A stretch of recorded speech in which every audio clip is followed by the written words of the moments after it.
মুখে স্বাদ লেগে থাকার মতো আলু দিয়ে হাঁসের মাংসের ঝোল। আসসালামু আলাইকুম এভরিওয়ান, আশা করি সকল বালা আছেন। আলহামদুলিল্লাহ আমরাও বালা আছি।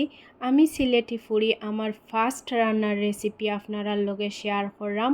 আমার রেসিপি যদি আপনার বালা লাগিয়া থাকে সো একটা লাইক এন্ড একটা সাবস্ক্রাইব হয়ে আমার পাশে থাকবা। আর পাশে একটা বেল আইকন আছে, এটা অন করে রাখবা যাতে আপনারা আমার সব রান্নার রেসিপি সহজে দেখতে পারেন। আগে তাকে মাংস ক্লিন করিয়া আমি একটা সাইডে রাখি দিছি। এখন একটা কড়াইয়ের মাঝে পরিমাণ মতো তেলটা দিলাইমু। তেলটা একটু গরম হয়ে গেলে সব জাতের গরম মশলা ইনো দিলাইমু তেলের মাঝে। ইনো ডালচিনি, এলাচি, তেজপাতা, গোলমরিচ, লং, কালো এলাচ সব কিছু পরিমাণ মতো দিলাম। আপনারা যতটুকু মাংস রান্না করতা অতটুকু দিবা। এখন পরিমাণ মতো পেঁয়াজটাও দিলাইমু।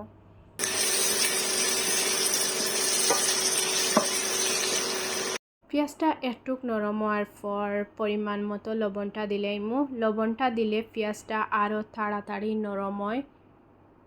এখন আদা পেস্ট, রসুন পেস্ট সব কিছু পরিমাণ মতো দিলাম। এখন আর মশলা কুচি ইউজ করতাম নাই। মশলাটারে একটু কষানোর পর আমি মাংসগুলা দিলাইমু।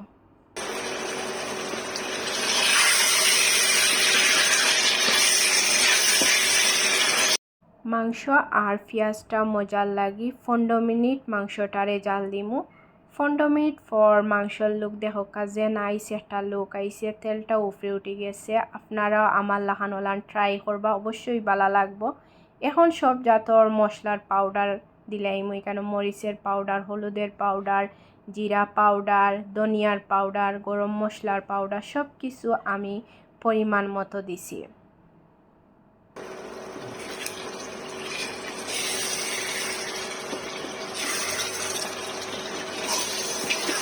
মাংসর স্বাদটা আরও দ্বিগুণ পাইতে হইলে আপনারা টমেটো ইউজ করবা। টমেটোটা দিলে মশলাটা আরও বেশি মজা লাগে।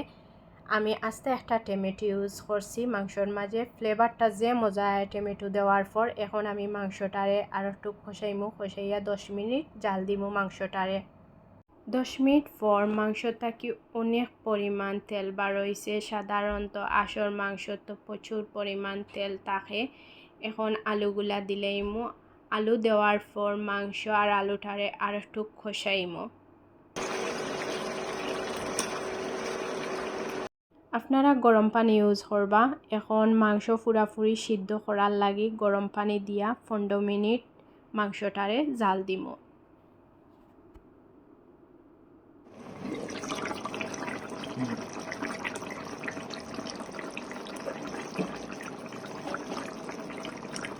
পনেরো মিনিট পর আমার মাংসর ফাইনাল লুক দেখো যে নাইস একটা লুক আইছে আর খুব বেশি মজা হয়েছে। আপনারা সকলে ট্রাই করবা আর আমারে কমেন্ট করে জানাইবা কিলান হয়েছে। সবাই ভালো থাকবা, সুস্থ থাকবা। আসসালামু আলাইকুম।